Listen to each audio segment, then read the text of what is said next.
Okay, I think we're live. Hi everyone. Thank you for watching. If you are watching the replay, you're very much appreciated.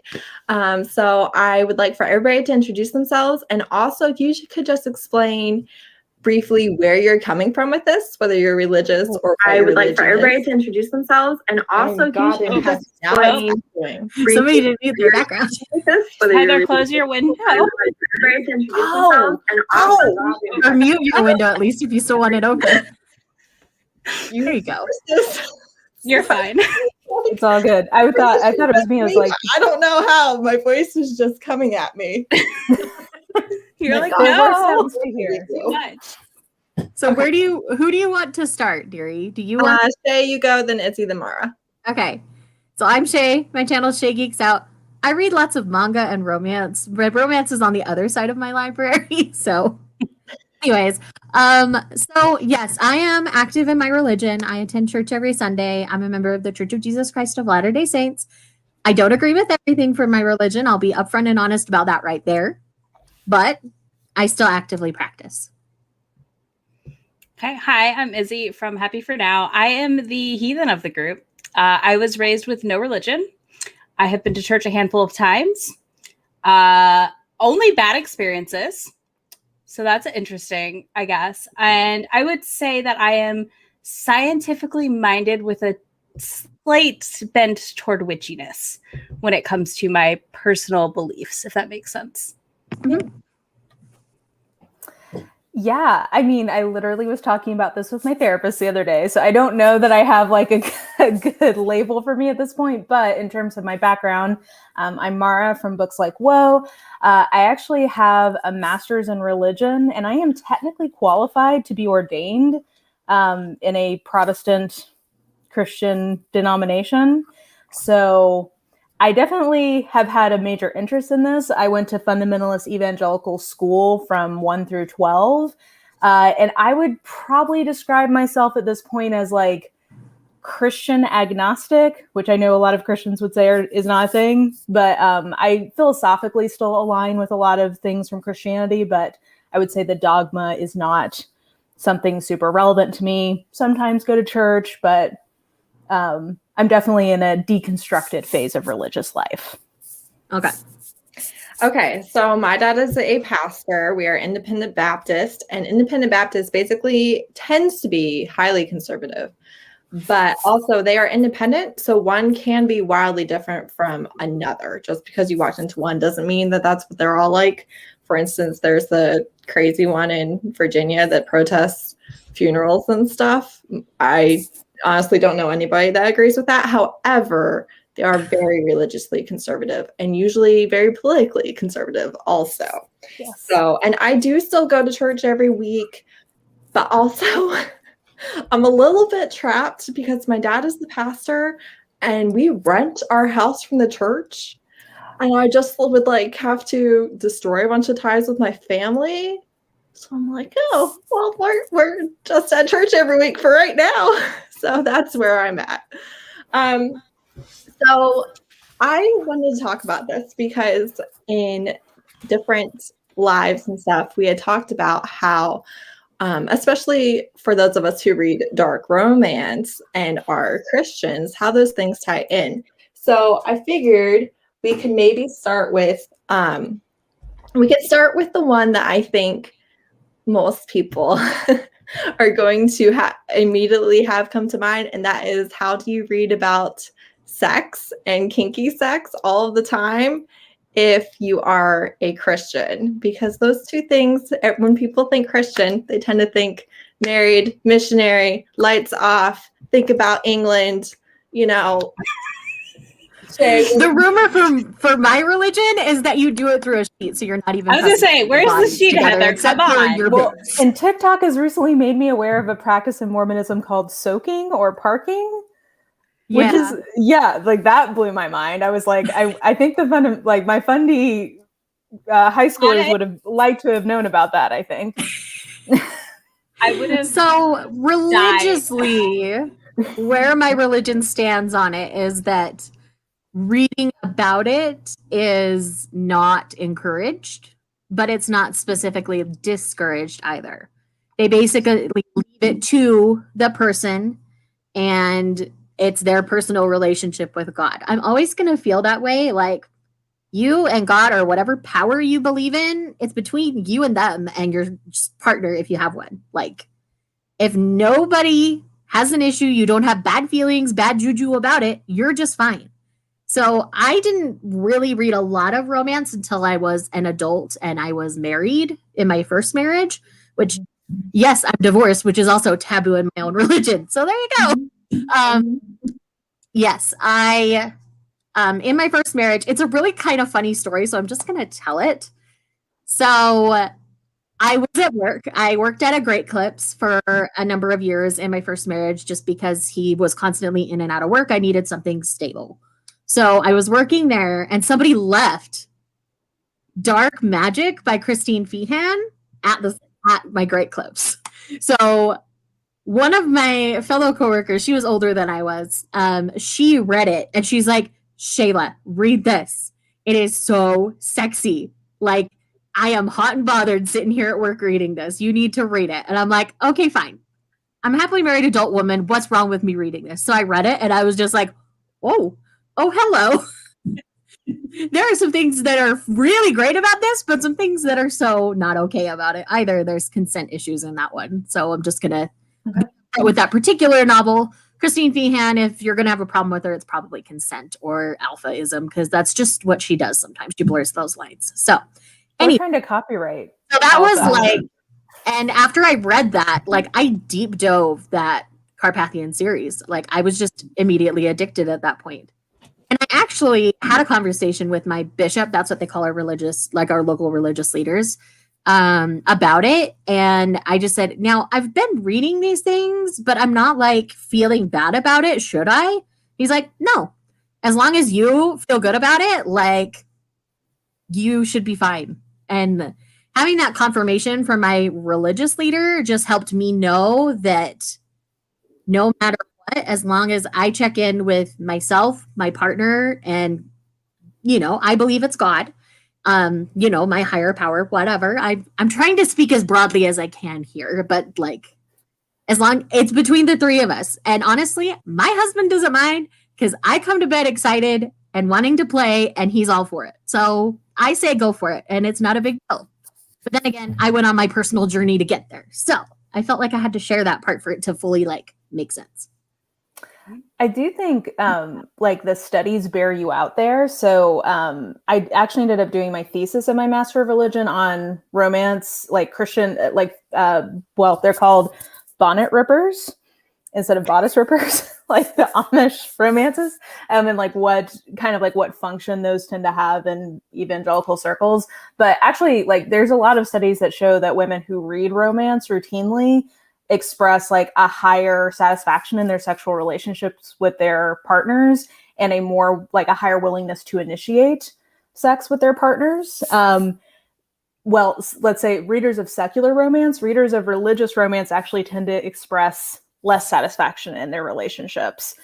So for whatever that's worth. But anyway, all that to say, backing off of that real fast, like, I can totally see why though, because I'm sure we're going to talk about this later, but the way like Christian or like Amish romances are written have this very idealized look at about how a man should treat you outside of a bedroom and not inside a bedroom at all. So when a man wants something slightly different in the bedroom, a woman could easily be unsatisfied because it's not puppies and rainbows and perfect orgasms every time. Like, they're not willing to explore or play or even use toys. There are a lot of people in my religion who don't even use toys at all. So like, missing out. There's this whole big world out there of sexual exploration that a lot of people, because they're so conservative and because they're afraid of it leading to things slightly outside the norm, they're afraid to explore. And so that's on that, I will say something I get asked a lot by my friends. Like, one of my besties is like from Ireland, Irish Catholic. Okay,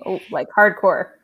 So she has a lot of Catholic guilt sometimes, and she will come to me and be like, what is this thing like about something? And I'm like, oh, let me tell you all about this world of things you don't know about. And let me tell you why it's okay. And then the idea that like, okay, is her like queer identity like tied up in this Catholic guilt of like, she'll talk to me, she's like, wait, that's the Catholic guilt talking. I'm like, yeah, that's the religious trauma. Cause I'm like, I don't know, I don't care. Yeah, I so think it's very interesting sometimes with that too. Yeah, I think that like observationally for my friends who are still kind of in fundamentalism, there is this expectation that women are supposed to be utterly pure up until the moment they say I do, and then they're supposed to be these like sex robots. But they don't have any like real education. Yeah, like where are they supposed to find out about all of this stuff? And like the implication is like, oh, the man will know from his like lascivious porn watching days, like he'll have repented of that and now be able to tell you what you're supposed to do. But I think, you know, I would much rather women learn about like if your first understanding of what sex is like is from a romance novel. I think that is vastly superior to like, I don't know, porn. Like, her getting piled in the back of a van. Yeah. No. So this is not accurate. Like a really interesting topic because there are a lot of conservatives who would be afraid to like didn't even want to have the birds and bees talks with me. Literally, she gave me books and said, "Go read these. If you have questions, come talk to me." Like, listen, I had the most awkward talk with religious metaphors in place for why you should wait, and I was just like, "This is the worst." And even like before I got married the first time, she didn't want to talk about it. Nope, so bad. I learned about sex when I was in 4th grade from my mother. She started educating me very early. Good for her. And every time, like, it just, you know what, like. I'm not saying like I'm some hoe, but like I do think it empowered me in a really good way through my teen years to already know things, to know if I did or didn't want to do something, how to say no. And like I just it frustrates me so much because like we just like religion or not, women get sent into the world with like no knowledge on our bodies. And we're like, good luck. Have fun with that. Monthly bleeding and just, you know, good luck. Don't understand anything about it. I think too that you can have a technical understanding of what should get you off, for instance, and not know the correct combination for yourself. And honestly, especially I feel like if you're married and you don't know yet because you were just went from teenager with no sexual experience to marriage, that it can take a while and it can be really frustrating and it can be, okay, well, let's just get this over with because like, I'm not going to get anything out of it because I don't know the right combination to get there. So I can't even tell you because I don't know. And I think that happens a ridiculous amount. Yeah. Well, people assume, at least in my religion, that that's what a honeymoon is for. So the longer the honeymoon, the better because you get a chance to figure it out. And I have had friends who, like, once they were married, they had it so ingrained in them that sex was wrong and evil that like, they didn't even consummate their marriage for weeks after. I know a few people who they were so traumatized by it. Me, I didn't have that problem. Izzy's like getting so mad. It's one of those things where, like, I had to literally sit my friend down. It's like, sweetheart, he's not going to hurt you. You tell him what hurts and you tell him what feels good. Yeah. The initial penetration hurt a little just because there's things to break in there. Wearing tampons. It doesn't have to. It's called lube. Yes, exactly. It does not have to be. Well, whereas, like, I heard multiple sermons. So, like, this makes me so mad now because I actually know what physiology is supposed to be. But I heard multiple sermons about how, like, a hymen breaking is a covenant for Christ and how, like, you actually should bleed in your first encounter. And if you don't, that's like you didn't get your full covenant of marriage. And now, as like a 33-year-old woman who actually understands how like women's bodies are supposed to work, to your point, Izzy, it's like, fuck that, lube is a thing. Like, you are not, it's not supposed to it may be uncomfortable, but it's not supposed to like hurt. If it's right. hurting, stop. Well, like, that can be like so many other things. That can be PCOS. That can be a lot of other issues that you have down there. Like as an indicator, I told somebody the other day, I was like, I missed an opportunity to be a sex educator because I feel like I would be yelling at a room about you still could. You're just doing it through romance book too. I'm doing it through romance too. Yeah. You're explaining all like literally I've had to talk to my friends and be like, don't be afraid, just go. That's the thing. So the Laura's comment about the OB, the GYN helping, that's so amazing because I think that's also, so good. I feel like all of my like religious friends have a weird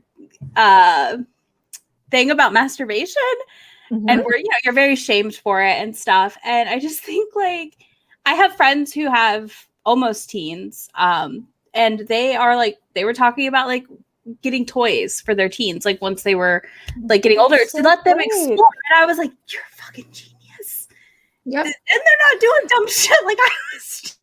So like I did not have I was a super late bloomer on sexuality because I was single. I was a good evangelical girl, and I didn't even masturbate until my 20s because it was so like I literally didn't even know how. Like I would not have been able to go about trying.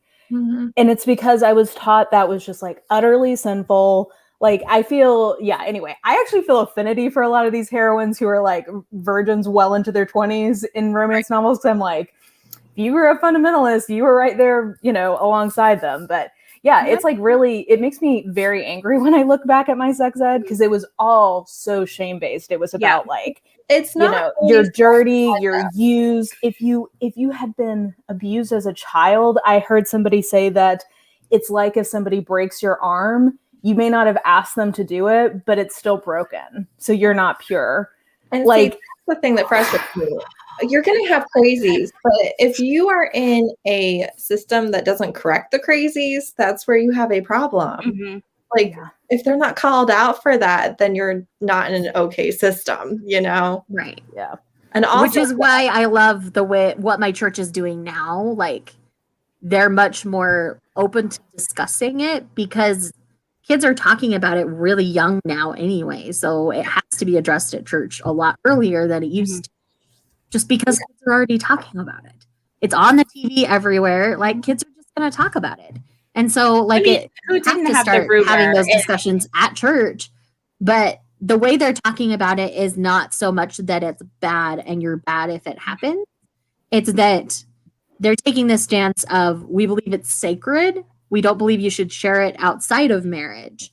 But if something happens, like you can address it, you can talk to, your local leaders, you guys can figure out what's best for you and like move forward rather than it having be this God's going to hate you because you got a boyfriend and went too far and whatever. Like that's not what's happening. Now, like adultery and other things, that's a whole different like gambit for the church. Adultery is a crime against somebody. Well, and adultery is a crime against a romance novel. I think we can all agree. Yes. I'm not here for it from a narrative perspective. So it's not the same thing as any of the other stuff. Yeah. Kind of on that same note, I have to deal with the polygamy question all the time.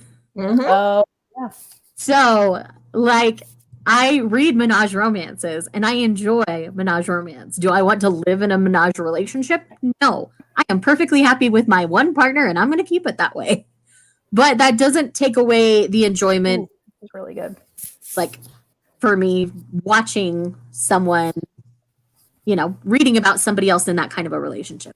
Yeah. Right. Oh, I like a menage. Well, and the sister wives thing, that's not my religion. Well, first of all, that's not true poly, right? Because that's one guy and multiple women. It's never the other way around. It's polygamy, not polyamory. Yes, it's not the same thing. Yes. Okay, so I feel like we've already covered a bunch of these things by virtue of us talking about it. But what is something specifically besides masturbation that as an adult, maybe even just in your books, you had to be like, okay, you know what? This is actually okay to enjoy. There's nothing wrong with me enjoying it. I can tell you, I feel like mine was dirty talk because swearing is so looked down upon. Like, you don't swear. Uh-oh. Where did Heather go? We're alone. Did she hit the wrong button? She may have hit the wrong button. She'll come back. But on that note, I'll just kind of keep talking, I guess. Well, actually, I was gonna bringing up for me. I think it was like, oh, there you go. Okay, you can keep talking. I was moving my fingers on my mouse, and I don't know what I did. I just went out. Okay, so I shouldn't do that. I should not touch that while I'm talking. We thought you just left us. It's like, okay, so it's okay to do these acts in your marriage, but it's weird to talk about them. Like, I feel like that was a thing that I had to get over and just be like, you know what? It's okay to say the word if you're doing the thing. It's also okay to read dirty talk if you're then going to let your husband get some. You know what I'm saying? It's encouraged. I think for me, it was that first hurdle of BDSM. Because, it's just, other than like light little things, like I just never really explored it because I just never thought I would have a partner who's actively religious with me, that would be something that they would want. So I was sent an art of a book and it happened to be BDSM. I had no clue when they said, oh, and I'm like, oh, the concept of this sounds really cool. I want to read it. And then it's BDSM sex play. And like they're in a club, like it's full on, full out kind of stuff. And I'm just like 30 pages in and I'm like, this is BDSM. I've never read BDSM. Am I going to be okay? Like I had this inner like panic attack. I think I technically vlogged that. I might have to go back and find that. But I was kind of like panicking about it because I was like, I got this book for review. I don't want to like poo-poo on them because it was when my relationship was with Forever Romance. I have a great relationship with them. They've sent me books for years. And really early in my relationship with them that I got this book. And so I'm like, no, I want to read it all the way through and give my honest thoughts. So then I got into that. I'm like, I like this. I like this a lot. Do I feel bad about this? No, I don't. And so I kept going. And like after I got over like that initial like hump of just being exposed to it, like, well, pun intended, I guess. It was just a really fun thing. Bethany, you remember that vlog? Oh, I'm so glad somebody does. But I think I vlogged that and I was so shocked, but I ended up loving it. It's still one of my favorite BDSMs to recommend. It's For His Pleasure by Shelley Bell. I would be interested to hear, Izzy, your perspective on like, because I know you're also a Southern gal and like we have a very conservative kind of just general culture down here. Do you feel like any of sort of just like the culture, like what I would probably describe as like Christian nationalism that's a part of Southern culture influenced your feelings of good, bad in sex? So I'm like, I call myself Southern at this point. I've lived in the South most of my life. Like we're over 50% now. I'm married to a Southerner from middle of nowhere, Georgia. And I mean, it's definitely a big, like, I don't feel it about anything I do because I don't care at the end of the day. I'm probably the worst. Again, if you ever need somebody to be like, is this religious trauma and should I get over it? I'll just be like, yeah, get over it. You're good. Just roll. Like, yes, it is. Like, I will be like, yes, it is. Let's roll. It's fine. It's more the like, it's the cultural sneer if they find out you read romance. But it's been really interesting. My partner tells people at work that I do booktube. And they ask what books I talk about. And he says romance, and they all get really excited about it. And I'm like, y'all are Southerners, and you're like hyped about romance? All right, interesting. Love it. Like, they're all like, that's really interesting. And like, that's cool. And like, some of the women are like, what's her channel? And he's like, I can't tell you. She'll yell at me. Because I was like, no, absolutely not. It's funny because like when 50 Shades of Grey became a big thing in my area, like all of these Mormon mommies were offering 50 Shades. They're like, hey, Shae, can you so like. But yeah, I don't feel like I have it was that. Like sexual awakening for them, I guess. I don't know. Probably a lot of people's sexual awakening. But yeah, I don't feel like I necessarily have much shame or guilt. It's just that more awkward, like it's dealing with the say this with love Baptists who want to convert me regularly. You know, I have been witness to. I have been run down the street in New York City by a Jew for Jesus, who are not Jewish people in any capacity, because Jewish people do not try and convert you. I've experienced a lot of you with Jesus. Fun things in which I get to yell, "No, thank you," and run in the other direction. I'm so jealous. See, and it's weird because my parents are from like the Midwest, and they went to some church, but then we just like started moving a whole bunch when I was a kid, like for my dad's work. So we never stayed anywhere long enough to join a church or to do any of that. So I just never did. Yeah. Just never was a part of my life. I literally have went to a church, I think as a kid, 2 or 3 times with someone, got my mouth washed out with soap by a lady in the teen room or young kid room. I don't remember what I said. I was like 8. And I said, "This is fucking stupid." You're like, I'm good. That's what 8-year-old me would think. That's like crossing a line of child abuse. Like, what are they doing? Totally. But that is 8-year-old not me okay. would go to church with somebody and be like, "This is dumb. Why are you wasting your time?" Yeah. So I just somehow, in a weird fashion, was like, I've dodged this.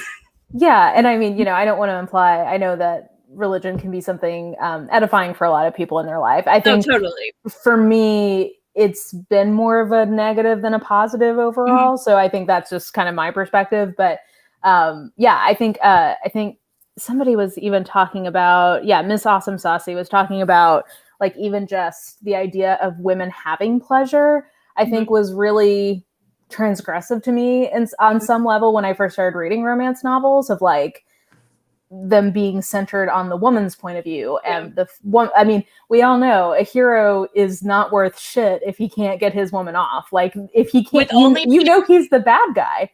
Like if he can't do that, he's a loser who she's going to have to ditch and find someone else. 100%. So I think that alone was just like very revolutionary of like woman's perspective, woman's pleasure, normalizing oral sex for women, normalizing just generally sex as something for pleasure rather than procreation even, I felt like was pretty revolutionary. I will say, by the way, anything I say about it being dumb is my own internal monologue. I do not judge anyone for their religious choices. I actually think it's really amazing, people that can find comfort in it. I just have never needed that moral compass or comfort from it, if that makes sense. And you don't want someone chasing you down the street trying to force you. 100%. It's all like it's that. It's getting trapped by your college roommate to be told the story of rainbows and Noah's Ark, and going like, "Sweetheart, I literally don't care." All I say is, "Oh, honey," to the people like that. It's just not. I can't. Like, even within my own religion, I say, "Oh, honey," to people. It's like, "Oh, yeah, you're just like, no." What kind of cloud have you?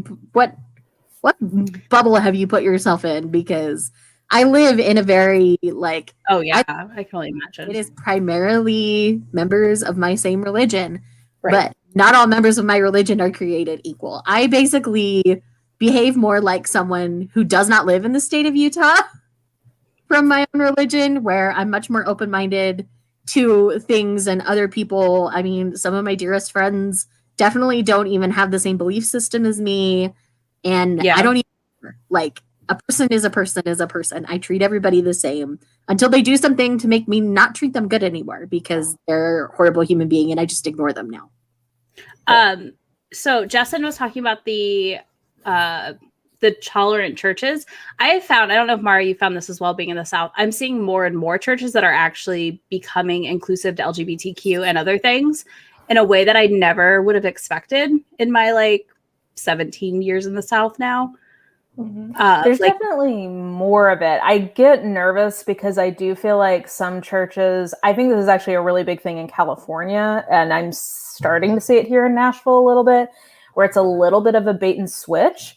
So they're saying that they're affirming, but what they mean is like, yes, you can come and like help us put away the chairs and donate to us, but like we're not going to marry you. Like we're not going to do that. Like you're not going to get to be like a full member of this church. Like don't get crazy.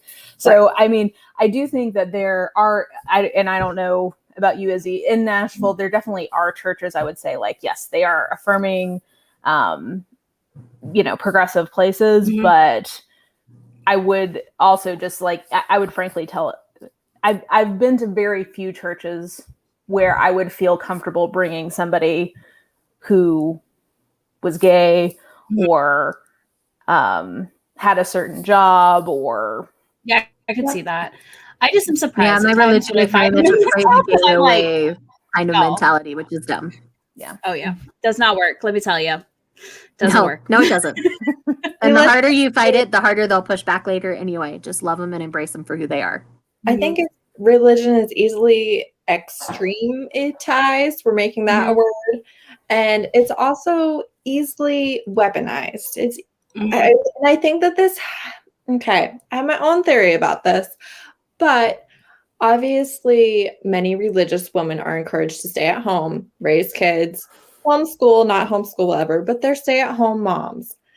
And their main hobby, if you will, is involvement in the church. And that leads to a lot of hyper focusing on, well, I believe this, and so you should also believe this, even if this thing involves your nail polish or your hair or the clothes that you wear. I believe this, I am right, therefore you need to do this, or you're not as good of a Christian as me. And it becomes more and more and more down the rabbit hole because we're not with people outside the church, we're just with the people inside the church, and we're enabling each other to just keep going this way. We become more and more hyper-focused, and then it becomes very intolerant of anyone new or anyone who doesn't already know what they're doing. Yeah, it's a social club.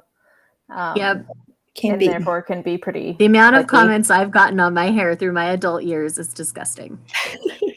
I think because I'm a hairdresser. My hair is always going to be weird, fun colors. This is the most conservative I've had my hair in at least 4 or 5 years. Yeah.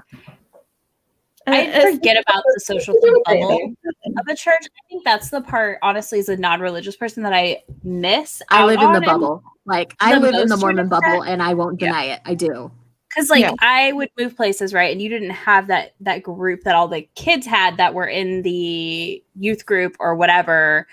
And you were always the odd kid out because like you just, you didn't go to that church for the last 20 years, not 20 years, but like the last 10 years. Yeah. So you're just like, you're the odd one out, or you're the weirdo because like you wear the pagan necklace because you're practicing Wicca, and God forbid you want to be wicked. Exactly.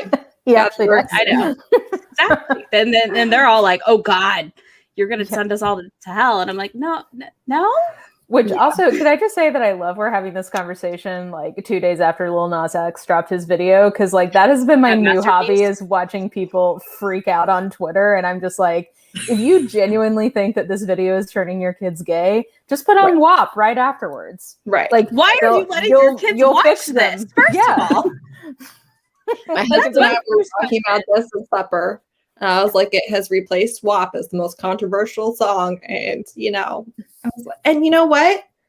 It makes sense for him to use that imagery. One, he obviously doesn't believe in a literal God and a literal devil. And also, you cannot tell me that people don't tell gay people that they're going to hell just because. I guess I'm going to hell if I'm gay. That I was going to hell because I didn't have a religion when I was growing up by people. I mean, right. And I was like, I don't care. I don't believe in it. Like, that's not, I believe in science. Most religions theologically kind of teach that anybody who doesn't believe that religion is going to hell. So they kind of all exclude each other. Most Christian, I would say. Yeah, I was going to say. It's mostly Christian religions, right? Yeah, it varies. Which is so funny because within the doctrine of any Christian religion, it's to love one another, love all people. That's what I don't get. That's always been my hang up. Everybody. Yeah. Always been my hang up at the end of the day. I will say, agreeing with Izzy and to Laura's point about like the social element of church, I do sometimes wonder if that's why I really enjoy small town romance, is because it gives me nostalgic feelings for like that community where like everyone's kind of in each other's business and you kind of hate it, but you kind of love it. Like I do, you know, I have a church I go to, well, not now in the plague years, but I was having a church I would go to sometimes. And I was like starting to try to build a little bit of that community back, but it is, I think, a unique, or not unique, but I think it's one of the places you can go and develop community with like a lot of different people you wouldn't bump into otherwise. So I do think that's something positive that religion can do. And I like getting that kind of cozy feeling from a romance. Yeah, I can see that. Like, again, I same thing with Laura. It's like, oh, well, go. And it's like, okay, but no, like, most of those people don't like me. Not by no fault. Like, we're gonna clash at the end of the day. There's just no somebody who's that involved in their like group clubs at the church. They're probably not gonna get along with me at the end of the day. Yeah, I found. So it's just like, no, that doesn't really work. So let's talk about romance books with religious leaders as the love interest and or the villain. I have to say, I don't enjoy the villain ones generally because they make me so angry. It's not like it's too real. Right. I'm just like, yeah, I don't like this. This isn't fun for me. And then my personal take on if the love interest is a religious leader, I don't really care, to be perfectly honest.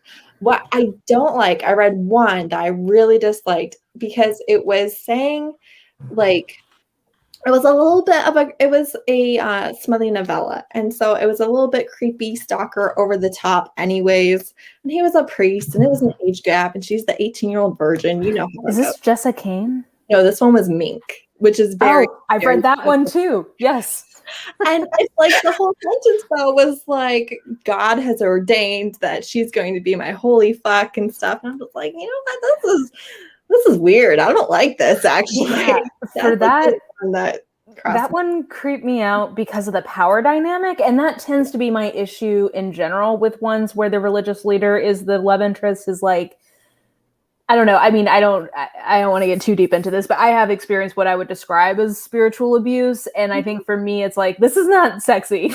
Like this is sending me back to something that was definitely not sexy.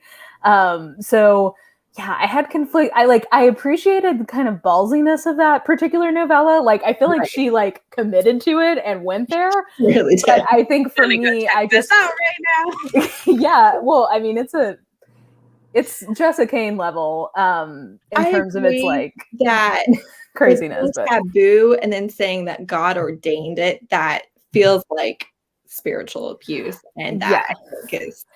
But Justin raises a great point. I do think I really like the Intimacy Experiment, which comes out I think next month from Rosie Danon, and I think it's actually one of the few religious romances I've ever read that I felt like was completely sex positive. It did have a religious leader as the hero, but he was not her religious leader. So like it was his profession, but that was not the dynamic between them. So I felt like that was not. It didn't feel transgressive. I see that. There's another rabbi book, if nobody has heard of it, called Hot Rabbi by Aviva Blakeman. It's just called Hot Rabbi. I love that as a title. And I like, so I've read like all the Sierra Simones, of course. I love them because I think Sierra, like when you read those ones, is exploring like with priest and sinner, the idea of being in a relationship with someone is something spiritual and meaningful in that capacity more than like the church needing to be there, if that makes sense. Obviously it's still taboo. And I do struggle with priest because of the Catholic stuff. That's the other thing for me too. Like, how can you forget, Spotlight and all that stuff when it's just like, so I don't know. I'll read it, but I'm also like, are you addressing this? It's sort of like I have a few taboo romances I've read where it's like, I don't know why I'm reading this right now. Like, it's not sexy to me. I'm kind of icked out about it, but I just like, I can't put it down. I'm just sitting there like, it's like a car crash I can't look away from. And I feel that way about some of these books where I'm just like, totally, why am I reading this right now? Like, I don't think I'm enjoying it. And yet I'm so like drawn to it. Yeah. Yeah. Because you want to know, are they going to pull it off? Yeah. Can you make me believe this is going to work? Yeah. Right. Like, and because I feel like Sierra's done it the best when it comes to that. And I definitely like even Preacher and stuff can be a little, because again, there is that power dynamic of like, you are this very powerful figure at the end of the day. And it kind of, it goes beyond a boss employee power dynamic to me, because I think it is a little heavier. Yeah, I agree. Religious leaders having sexual relations with minors and or just their congregants under their kind of rule or domain is very, very common. And it is, well, let's just say the victim is never supported. It's never No. They led them to temptation is my understanding always. And actually, shout out a girl who goes to the church I sometimes go to. She has a book that just came out called #Church2. And it's about like the Me Too movement for like the evangelical church. What? A nonfiction. Mm-hmm. Yeah. So if anybody's interested in this topic, and it's definitely want to read that, hits close to home. I haven't read the book, but she's great. So I assume the book is very thoughtful. And it's called #Church2. So definitely gonna have to check that out. Yeah. So I've been pretty quiet because like the way my church feels about their the men are usually married when they're leading a congregation. So that kind of takes out a lot of that temptation. Not to say that relationships between people in the congregation and the bishops haven't happened, because they have. Yep. But the chances of that kind of relationship dynamic happening is much lower because they're usually married. And the kid thing is much lower because of that too, but it has been known to happen within the religion. But the church has taken a lot of precautions over the years after things like this have come into the religion to help protect the kids and to help protect other members of the congregation so that they're not putting any sort of predator in that position of power. Because it's basically like if it ever happens, like they are excommunicated from the church because they've really like disgraced the relationship and the power that they had, and they don't. Anybody that I can agree with basically thinks that one, they don't keep their place of power, and also you prosecute them. You don't sweep it under the rug. No, anytime it's been brought to light, they are by law. At the same time, we know that that's not reality. That's not what generally happens. Yeah, I have heard of women, not people that I knew, but I've heard of women who have told the victims that they cannot come out about it because they will ruin that man's testimony. I'm like, but you can though. That's and it also, it makes me think of the whole like Billy Graham rule about like you should never be alone with a woman, right? And just that also creates this really. And not speaking, Shae, for your church, because I literally have no experience with the Mormon church, but I like at least within evangelicalism, it does create this dynamic where women's bodies are seen as intrinsically tempting and intrinsically suspect, and that also creates creates this perpetuating toxic environment where women are assumed to be completely tempting and men are assumed to be utterly susceptible to temptation. And so like, I don't know, it's just a real, it's like it's a real thing. Real quick, I'm gonna call myself out here. I've been talking to Izzy recently about this because I have never felt like I could dress girly. As a teenager, I was curvy. I mean, I was a 7th grader with a C cup. I had to make sure that my shirts weren't low because I had a 7th grade teacher who was a total perv who would probably drop his pen or pencil in front of me, or he was using it's like, oh, Shae, would you bend down and get that for me? And being the naive 12-year-old I was, just it up for him. But he was getting a look down the alley there. And once I told my mom what was going on, which had been like 3/4 of the year at that point, she's like, Shayla, stop that. Don't do it anymore. And they reported it to the principal, but nothing happened. And nothing ever happens. But worst grade later in the year because I wasn't No, because flashing the goodies at him even anymore. This what, the like, mod- no matter what, schools do that, right? The modesty Sorry? stuff, it's like, you know, schools, no matter what, it's like, you know, up to here, or the tall girls and the short skirts, like if your arms don't reach, it's too short. Yeah, it's the modesty culture is such a problem. Yeah. A whole other issue. I went to high school when it was low-rise jean territory. Yes. So I was Same. literally wearing leotards underneath my clothes because I was so afraid of showing my crack. right. Not kidding. I literally wore black leotards under my clothes, not even flesh colored. I didn't want it to look tempting at all. Yeah, I think if you are in a conservative religious circle, over and over and over again, you hear that women should dress modestly, that you don't want to cause them to sin, and then you often hear tacked on, and men don't look. But it always is kind of on the woman, as is your responsibility. And it's like, and my sister, she can rant on this for forever, but she's like, so when a guy goes out in public, he can just sin all he wants because those women dress however they want. Like, how does this make sense? You have to teach personal responsibility. And I think we literally just saw this with the mass shooting. He was removing his temptation.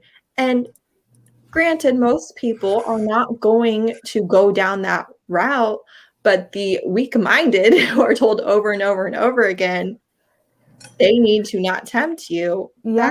That's the type of situation you end up with. Well, and it's the same ingredients to teach women that, like, it is their fault. Do you know what I mean? Like, I had, similarly to you, I had a wellness teacher when I was 14. And he was like, now that I look back, it's like he was a known predator, but the school just never did anything about him. And I went to fundamentalist school. And he literally looked at me one day and said, you need to button your shirt because you're tempting me and everyone else. Like, what? Like, that is like, now 33-year-old me looks back and is like, I would literally punch someone in the face who said that's all my I want to do right now. niece. Like, I cannot. And he eventually, the reason he eventually got fired is he made us all have like body fat percent checks in front of each other, and one of our friends' moms complained about that. So that's why he eventually got fired, not the fact that he was like walking into dressing rooms with girls and like all this other stuff. And then he just moved to a different Christian school. Like, we played them in volleyball a year later, and they were like, yeah, Mr. So-and-so. And we're like, here's our rule book of what we do to avoid him perving on us. Like, but I mean, who even knows how that affects me now? Like, having that ingrained in those formative years of like, it's your fault. Like, if you're showing your boobs and somebody does something to you, it's your fault. Right. So because of that, all through high school, I wore big, giant, oversized hoodies, jeans, and Vans, and was just a skate kid through my high school years because I didn't want to tempt anybody. So, and I was woman in a happy marriage with my partner, I really want to dress girly, and I'm struggling with that. You got to unpack the trauma. Unfortunately, I was getting hit on at 13 because I've hit puberty early. Yeah, and I remember being out with like my best friend at the time. We lived in Michigan, and we're like by the beach on Lake Michigan, and like walking to go get whatever food after hanging out at the beach, and 40-year-old men in their cars are honking at me, and I'm 13. And I just think about like, you literally like don't escape it. It's just, it makes I was mistaken for a college student at that same age. I have my short hair, so I had a mature haircut, and I was curvy, so people automatically assumed I was older. Yeah, I have never looked my age, ever. So when I was 13, I definitely did not look 13. I definitely had guys hitting on me when I was 21 who thought I was still under the age of 18 and thought, oh yeah, let's date the jailbait. Right. And then they found out I was 21 and they were like, oh. Yeah. Yeah. Bethany, this, what you're describing, that actually happened to one of my best friends in high school. And like, I mean, I don't want to tell her story, but like, yeah, she was basically abused in every way you can think of. But I feel like she was groomed for that in this situation where like the man is always right and, you know, the leader and all of that. I think a lot of times the rules are almost like out with the idea that everyone acts in good faith and does and holds up their end. And that's not how people are. People are the worst. If you give them the opportunity to commit harm, they will. Lots Is it of the times. moral belief that this isn't all Christians, obviously, but I this may be wrong, but the moral belief that by being a Christian, I am inherently good and on the right path. So whatever I do is fine. Or do you think those people actually know they're doing wrong? I think, well, I don't know about the people, but I think that at least the Christian tradition I came from, we are taught that Christians are good and that non-Christians can never be wholly good because they don't have Jesus. So I think that there is a level of trust and assuming that, well, they're Christian, they can't do anything bad, that allows a lot of abuse to continue because people who are doing the bad things are preying on this mindset of like, well, the in group is good, the out group is bad. Anything that happens in the in group can't be bad. See, this can work for me or be the worst in books. Oh God, Yeah. my mouse again. Let me take my hand off of there. With this Escape particular again. comment, it depends on how it comes across. Like if it comes across as I'm so turned on by you, let's not leave somewhere, like because I want to get you in bed. I don't mind when the guy If it comes across with that energy, I'm okay. But if it comes across in a controlling way, like no bueno, no. I don't mind when he growls about it, but then she should still wear it out. Like there shouldn't be any having No. It's And just she's like, bowing down and changing because he said so. That's okay. because in a way it can be a compliment. But yes, actually making them change, no, I don't think so. I only like it if it's in a Jessica Cain novel and I've like suspended my disbelief where I'm like, everything that's happening is awful and like I'm just going with it. But yeah, if it's like, you know, an Alini saying or something where it's like she would never do that. But if the book is marketed as being over the top, that guy can if it's like with a ton more crap. Yeah, if it's like supposed to be kind of bonkers, like if it's Robin Levitt and she's got vibrating alien peens that are giving me a vaccine. Okay, like I'm already bought into that. Like I guess this is what we're doing. Guy being like, you can't wear that. Yeah, it's like that's the least hard thing for me to accept in this scenario. But in this scenario that Justin is saying, I would be like, no, I can't do this. Yeah, that would be a real nope for me. You know. Right. Yes. Why is this? It's like I want you to dress sexily until you're mine, and then like no more. It's only for me. Not dress like cute at all. Like I want you to wear the frumpies so that nobody looks at you anymore. Yeah, I for sure know women who believe that. I do too, but not for me. No. For me, I'm like, don't you want everyone to know that you've got this bomb ass woman that you're getting to fuck on this? Like, come on. Listen, if your man is not cheering you on to create that OnlyFans, he is not for you. You say goodbye. My husband and I joke about this all the time. I'm like, I have a life. He's like, you're not doing OnlyFans, right? And I'm like, yeah, no, because I would for sure be like buying a house and stuff. It's like a running joke in my house. Like, I'm like, it's cool. He's like, go make that money. Like, that's like, look, that's if someone will pay for it. You want, you know? I think it just matters. Are both people in the relationship on the same level of whatever it is? If you want to dress super sexily, you can't be with somebody who cannot stand that you do that because that's going to be a source of constant conflict. You have to be in a compatible relationship with somebody who at least is 1 or 2 levels removed from you, not opposite ends of the spectrum on whatever issue it is, right? That's a great point because I don't want to yuck other people's yums. Do you know what I mean? Like there are things that would not work for me in relationships that other people in my life are completely happy with in their relationship.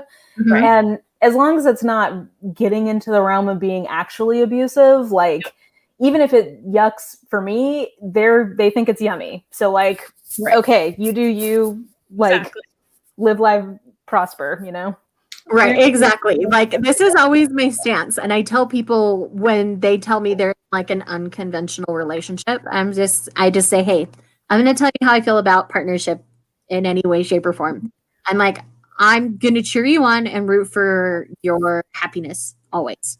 So if someone comes in and is doing something abusive or toxic to you, I'm going to tell you to get out. I don't care what kind of relationship it is, hetero, homosexual, menage, I don't care.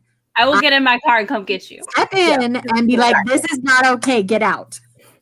And it's not a judgment against the kind of relationship you're in. I do this in all relationships. If I see my friends in a toxic environment, I'm going to do everything I can to get them out of it. I will give them refuge at my house if they need it. That's just how I am. And that's how everybody should be. Right. I live in a religion where that's not the case. So yeah. Right. I saw a TikTok this morning where a guy, his girlfriend or his friend who was a girl had called him and said, like, I'm hiding in the bathroom because I'm afraid. I told my boyfriend he has to leave. I'm afraid he's going to hit me. And he was like screaming. He was like, I am on my way. I have my mace and I am getting her out. I was like, that's the energy that I am looking for in my friends. And literally, I've pulled my friends out of situations like this. One of my dearest friends in the whole wide world was in a really toxic relationship. She was even engaged to him. I'm like, no, honey, don't do this. I will support you if that's what you really do, but I don't think you're going to be happy here. And like, he finally crossed a line that she couldn't forgive him for. And she's like, okay, I need you to go with me to his house to get my stuff. And I'm like, done. You don't even have to go to the door. I'll do it for you. Yeah. Right. You want me to punch him while I'm there? Because I will. Yeah, I'll drag him out by his foreskin and, you know. Yeah, exactly. I was like, carve off his penis with a rusty spoon because I will. We can go for it. I'll throw it in the cornfield. It's fine. Yeah. I think Bethany's comment is a solid point too, because a lot of times if it's not a hot topic button for you, then you have a much higher tolerance for it, especially in fiction. I know if it's okay, I cannot stand reading about naive homeschoolers who are like 22 years old and they don't know what a blowjob is. I'm like, okay, they're in the realm of the internet, like just being homeschooled. I understand. Also, everyone had the middle school rumor about whoever was getting whatever in the stairwell. I mean, right. So every school had that, right? Like some capacity. What bothers you? It depends on what you've gone through. So yeah, but see, in my middle school, it was the rumor of why somebody got kicked out. Like, I will never forgive a hero who's a rapist. Sorry, like that's just never. Well, you can die. We don't care. Yeah, and like adultery, I know that that's something that like other people, like especially in historical, I get it. It's probably accurate with a mistress, whatever. I don't care. I hate it, and I don't want to read about it. I just want like my happy. I agree. Like that's what I like in a romance, but I totally get that other people that's not such a like trigger for them. For me, it's not cheating in a relationship in a book that is the absolute no for me. It's if anybody's feelings are hurt by it. Like if you're in a marriage of pure convenience and like she's trying to kill you or whatever, and then you're sleeping with the main character. Okay, okay. But if anybody's feelings are hurt, I just feel so gross and sad and like, oh. It's just like, yeah, I don't know. Again, other people can get over that, but for me, that's a big no-no. Whereas like I can deal with a little bit of alphaness, like especially if it's like a protective alpha, I can get down with that. But I know for other people, that's like a really hard no. Like they don't like that at all. And alpha doesn't bother me because it's fiction. Mm-hmm. Yeah. I can clearly draw that line that this is fiction. It's meant to be a dynamic for fiction's sake. I never want that in my real partnership. Like, I'm really happy with my partner. We have a really open dialogue about the kind of relationship we have in and outside of the bedroom. And that's what I like to see in my romance books. Like, that's why I love this particular manga series, and I try to get everybody to read it. It's called Sweat and Soap. It's sex positive. We have people that communicates about everything. They don't let jealousy take over their relationship. Like, if they get jealous, they talk about it, and they both do what they can to fix the situation on both sides. Like, read Sweat and Soap if you're looking for a manga with great adult relationships and communication, because it's goals. It's so communication is sexy. It is. Communication is sexy. Consent is sexy. Let's keep making it sexy, y'all. Like, that's how. See, I don't mind male dominance in my romance because that's what I like bedroom wise. And so obviously in fiction, a lot of times if they're dominant throughout the novel, they're more so in the bedroom. And I like reading about that. But it's I try to make clear if somebody's an alpha in my recommendations, because I feel like if you are recommending books, your entire purpose is to explain why or why not they might like this book. And I try to make sure I include it. Yeah. Same here. I'm always like, Christine Feehan isn't going to be for everybody. Like 90% of her heroes are alpha. And you have to suspend your belief if you're going to read a Christine Feehan, because it's not always going to feel real. So if you're expecting a realistic looking relationship, it's probably not going to happen. I mean, most paranormals aren't going to be realistic. Exactly. And that's primarily please tell me if you find a demon man with horns. I will leave my partner. Thank you. I mean, if somebody finds We can share her, an it's fine. actual Psy from Nalini Singh's Psy Changeling, we're like, I'm if you currently find reading one, Alpha Knight right now and just living my best life. I mean, like,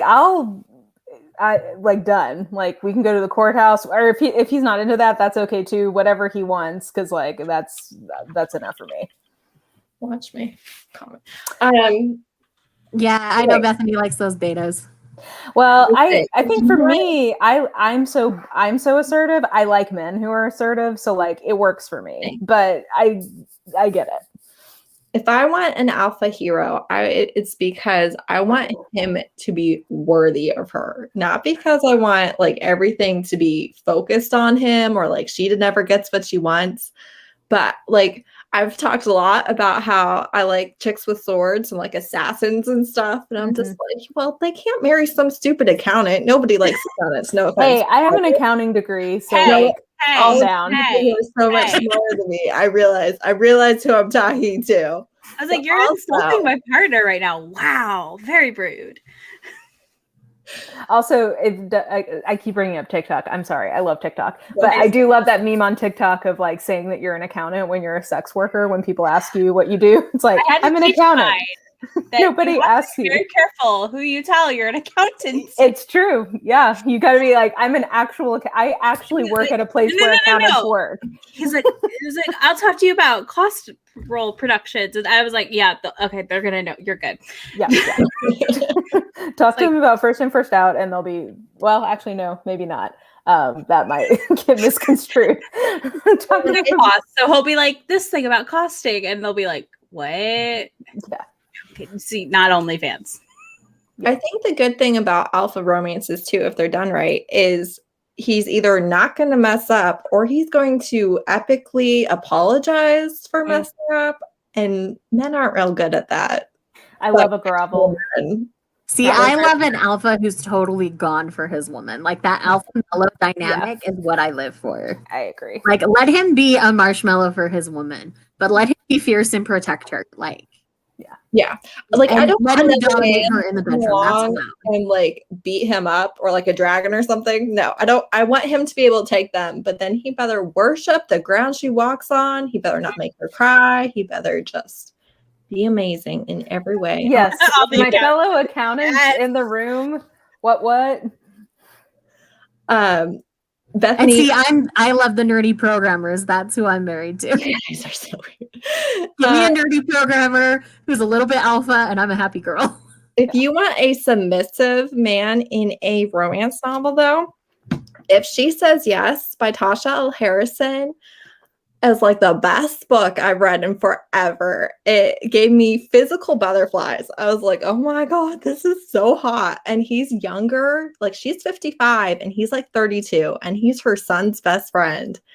And it was so good. He's like a little bit submissive, but also he's just like, let me take care of you, because it's her son's wedding weekend and she's divorced, newly divorced and stuff. Or no, she's not newly divorced. She was about to get divorced and he died. And she has to deal with his mistress who has a little kid and stuff. And he's just like, let me take care of you. And I'm telling you, it was so freaking good. Like, you guys should read it. Yeah, put the title of that in the comments, because I'm going to come back and grab that later. It was so good. I just opened it on Amazon. I was like, Thany from God in Heaven. What's her name? What's her username? Thany's Thoughts. Thany's Thoughts. Thany's Thoughts. Something like that. She's the one that told me about it. And I bought it. You know, I don't buy anything. I bought it and I read it. I was like, oh my God, that's really, really good. So, okay, one last topic.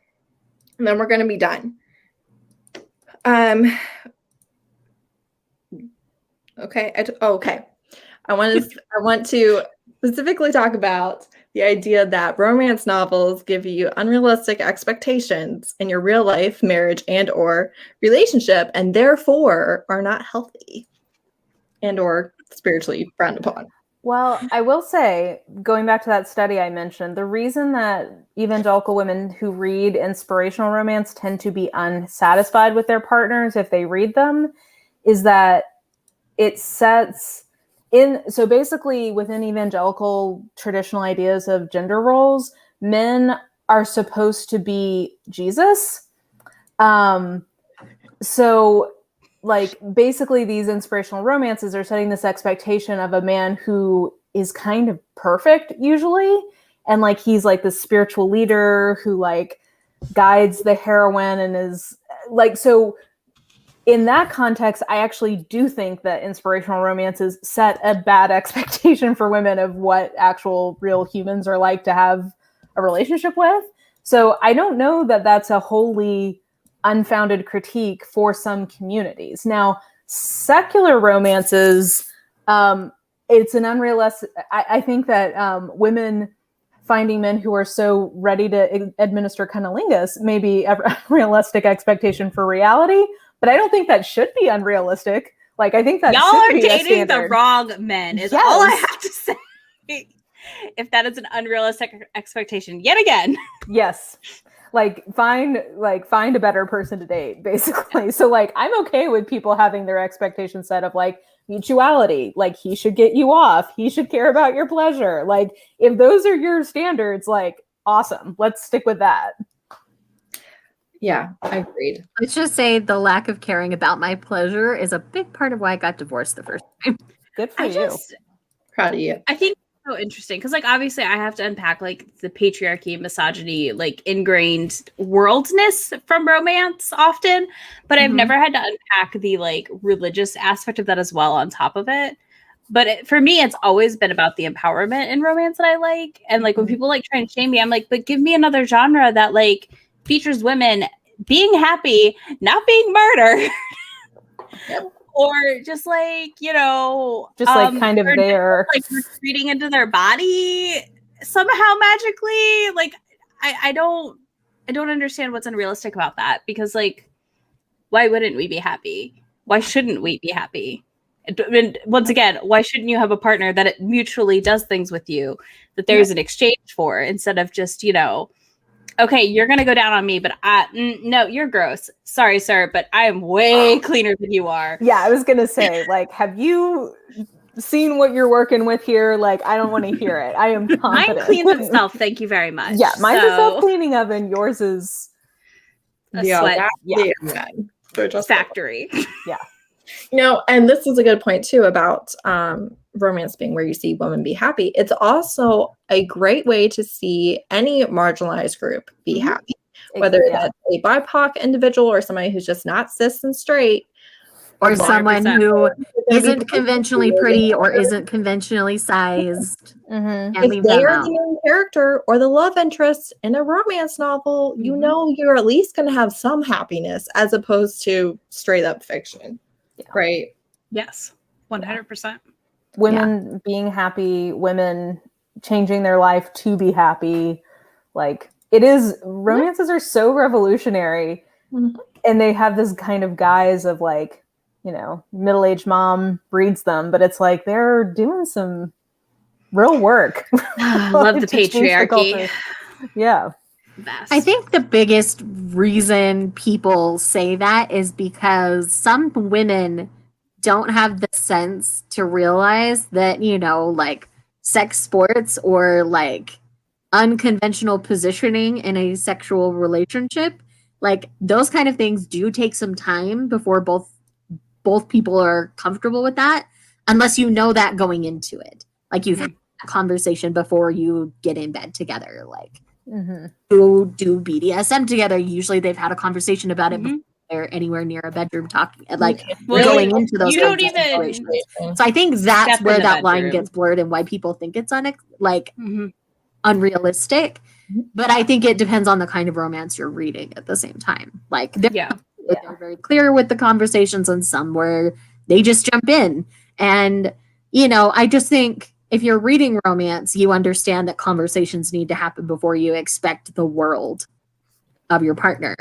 Mm-hmm. Right. Usually you start in baby steps and work up. It's not always going to immediately jump into shibari bondage. Like I've read books like that. Like, well, and even on the flip side of this, I have been with my husband since I was 18. I got married when I was 20. I had my first child at 21. Now I did that because that's what I wanted, but I feel like it's almost an unnecessarily gamble because it worked out because my husband and I are still in love and treating each other right 10 years later. Whereas, you know, not all my friends have reached this milestone by any stretch of the imagination. Yeah. And so I almost feel like it's an unnecessary gamble to get married young because you're not allowed to have sex unless you do. You know? Well, but then don't you rush into it? I mean, you're rushing into it so you can bone. Really. I am like a fucking old maid in my friend group. They all got married at like 22. Yeah. I was married at 21. I have like one friend who's still single at like 34. Like all the rest of them are married. Yeah, and we're still married. I will say, like my relationship only works because we have grown together. That's what happens is that what I've seen, people are either growing together, you either grow together or you grow apart. Yeah. Right. Yeah. And that's our case too. We grew together and have continued to grow together. My partner grew apart. He became very selfish and a lot of things that I'm not going to get into on this stream. But because even like, I'm not saying that I'm like the greatest person in the world, but I would not stay with my husband if he still was the same man he was when he was 22 and we got married. Like I had matured past that point. If he had not also matured, no. Yeah. No, totally. Yeah. No, I mean, I think the only other thing I can think of that is somewhat unrealistic about romances is that I do think sometimes like the first sexual experience people have together, like there's not always as much communication as I would say is needed to have that be as good as it's being portrayed. Yeah. But other than that, like, I mean, yeah, even this thing about romance being porn for women. Now, I don't think that is true across the board. There are definitely books I would describe as one-handed reads. And like, I guess when I was religious, I would see that as a bad thing. But now I would say like, who fucking cares? I'd rather somebody read. If you're reading erotica for titillation, that's better than watching unethically sourced porn. Like, I'd rather somebody read make-believe people having sex than 100%. I mean, my big issue is sex trafficking and consent and stuff. You don't know if what you're getting was consensual in any way. And, I like to read the romantic suspenses where they're taking down those kinds of readings because I want that to really happen in the real world. So I like the Counterfeit Love by Jessica Gaziella. It's the best.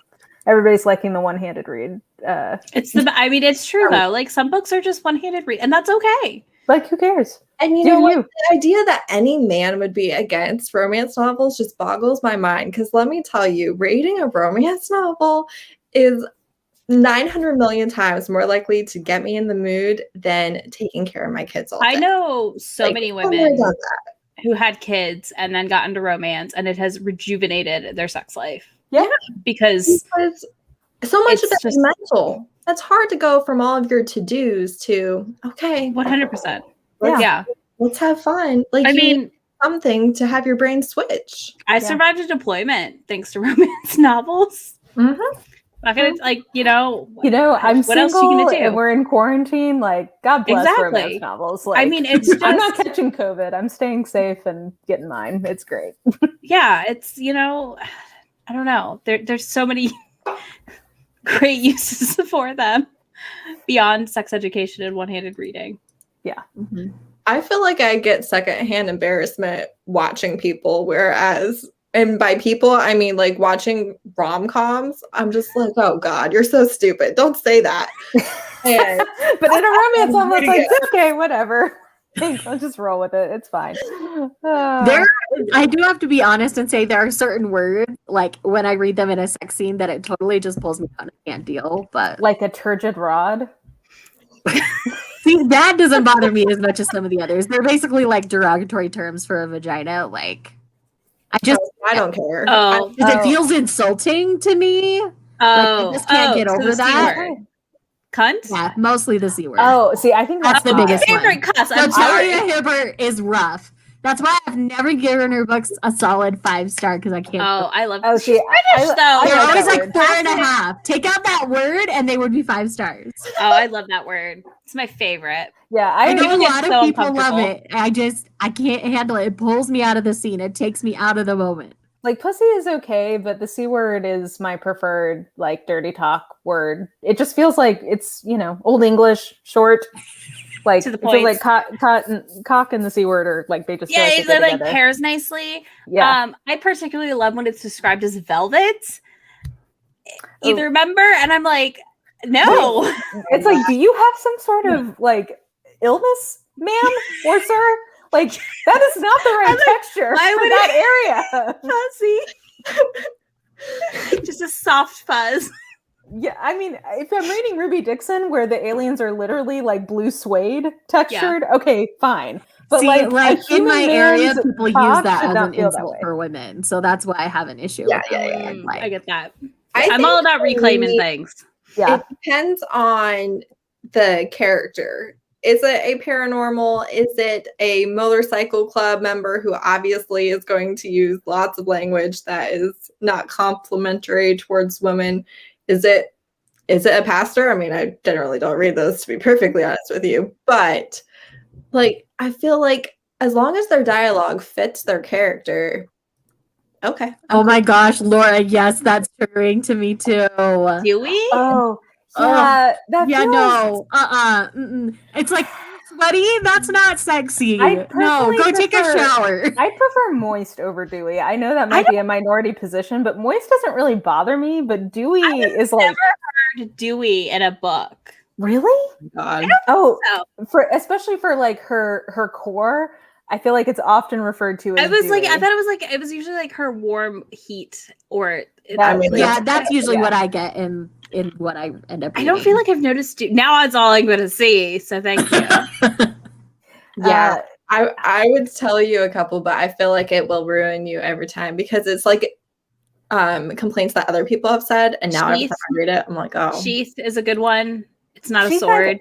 Don't love- sheath yourself in. I don't really love sheath. Yeah, I feel like we could do like a tier ranking of like the different common euphemisms. It's that like, would be a live show for sure. Let's do it. I would honestly just prefer cock and cunt for the most part, Mhm. personally, or like pussy. I'll accept pussy. Rails over here.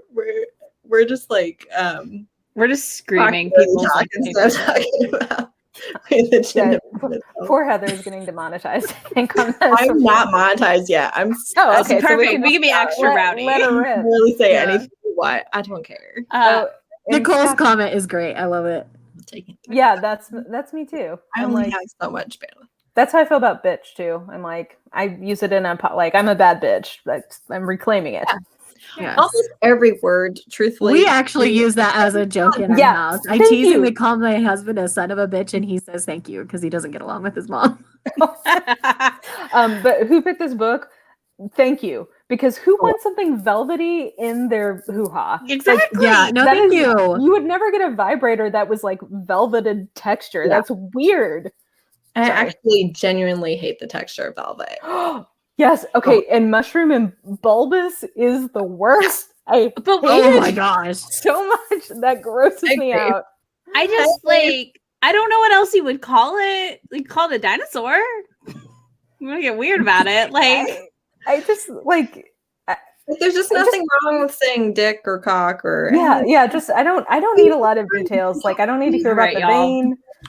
Yeah, so we'll have to come back and do a live show and tier rank things before Oh, I agree, we get Bethany. monetized. It's historically accurate, but it does feel.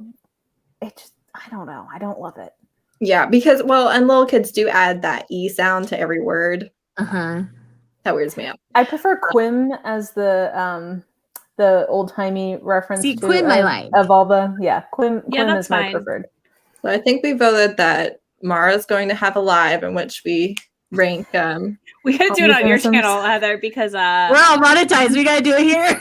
fine. Yeah. Except I don't know You gotta how do it to before you get all the monetized. ranking thing in my bobbers. Yes. Again, you could never clean this velvet covered dildo. It's so true. This drives me crazy. It honestly does. I think about it sometimes and I'm like, also the suede, like it would just be very difficult, I feel like. Again, you can't even dry clean that half the time. Like what? Anyway. So yeah, we'll have to all get together again and do a yeah, like a turgid rod, a glistening cave. We'll have to put up polls, I feel like. And there's a very early one that I read that just describing it as florals and petals and dewy and just weirded me out beyond belief. I do find that's what people are trying to be like coy. For the top flowery with their writing. I honestly think that's where this term came from.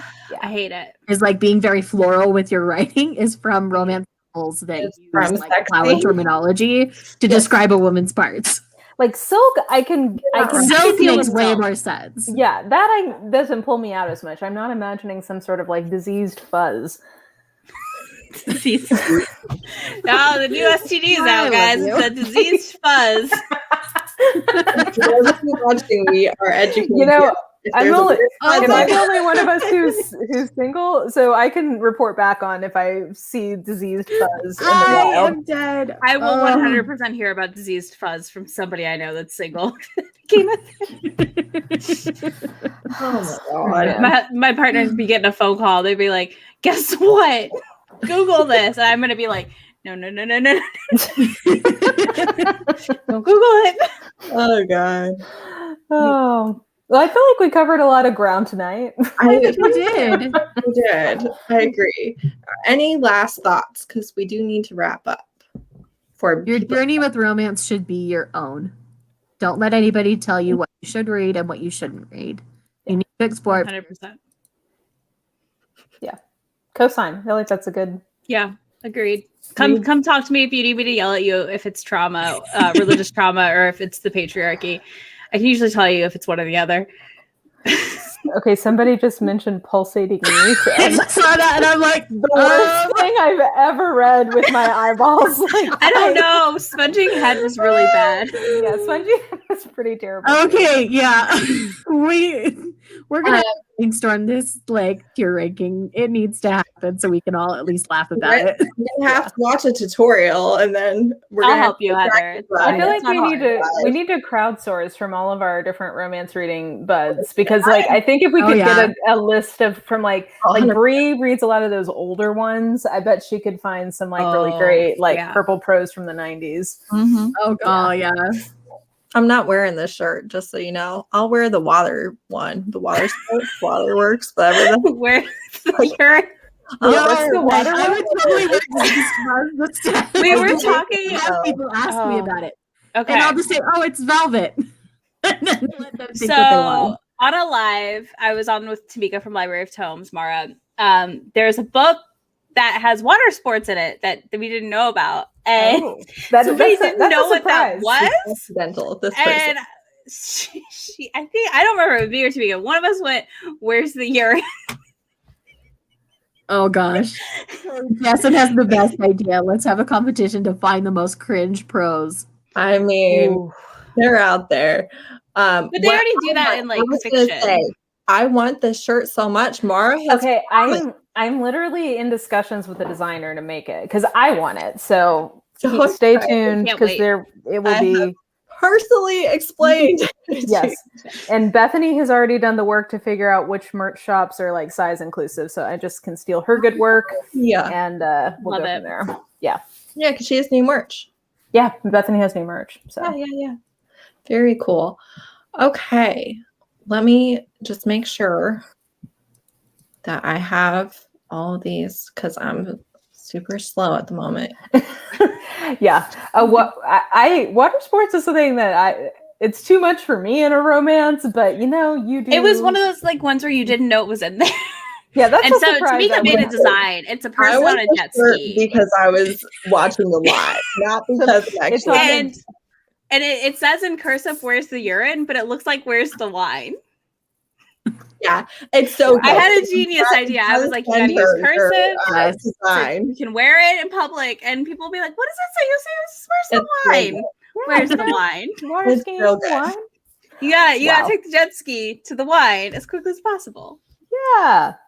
I think what I would say for romance and religion is if it turns you on, then I don't think you should be morally against it unless it's actual abuse towards another human being. But let's be honest, that's not what most people are dealing with. That's not what we're reading over here. So you're not Yeah. from us. You do you in whatever way you want to be done, and you can read about people doing each other in whatever way you want to read about them Romance doing is each other. Space. As long as there's consent, we're good to go. Romance is the epitome of the safe space to explore things you think you might like.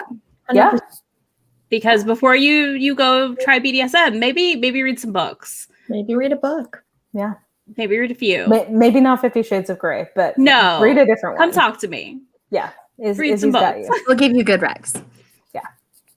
I very much agree. All right. Well, thank you so much, everyone, for going on here with me and for watching. Anytime. It was fun. Yeah, this was fun. I really wanted to do this, and I really did not want to do it alone. So I'm very thankful that you all showed up, and Mara brought her literal professional level of expertise, and Izzy was a heathen, and I'm just very happy that we slammed all the accountants on here. It was a good time, real good time. So, all right, thank you, everyone. Bye. Bye. Bye.